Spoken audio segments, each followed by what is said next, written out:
வணக்கம். வாங்க இன்றைக்கி என்ன தலைப்பில் கதை பார்க்க போகிறோன்னா, குறையா நிறையா.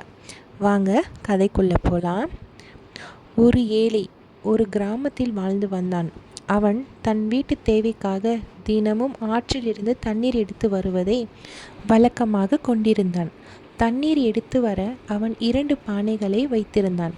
அந்த பானைகளை ஒரு நீளமான களியின் 2 முனைகளிலும் தொங்கவிட்டு களியை தோளில் சுமந்து செல்வான். 2 பானைகளில் ஒன்றில் சிறிய ஓட்டை இருந்தது. அதனால் ஒவ்வொரு நாளும் வீட்டிற்கு வரும்பொழுது குறையுள்ள பானையில் பாதி அளவு நீரே இருக்கும். பானை சொல்லியது, ஐயா, என் குறையை நினைத்து நான் மிகவும் கேவலமாக உணர்கிறேன். உங்களுக்கு தினமும் என் குறையால் வரும் வழியெல்லாம் தண்ணீர் சிந்தி உங்கள் வேலை பளு மிகவும் அதிகரிக்கிறது. என் குறையை நீங்கள் தயவு கூர்ந்து சரி செய்யுங்களேன் என்று பானை எஜமானிடம் கூறியது. அதற்கு எஜமான், பானையே, நீ ஒன்று கவனித்தாயா?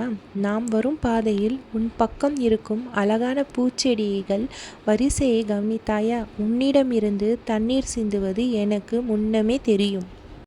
அதனால்தான் வழி நெடுக பூச்செடி விதைகளை விதைத்து வைத்தேன். அவை நீ தினமும் சிந்திய தண்ணீரில் இன்று பெரிதாக வளர்ந்து எனக்கு தினமும் அழகான பூக்களை அளிக்கின்றன. அவற்றை வைத்துத்தான் நான் வீட்டை அலங்கரிக்கிறேன். மீதமுள்ள பூக்களை விற்று பணம் சம்பாதிக்கிறேன்.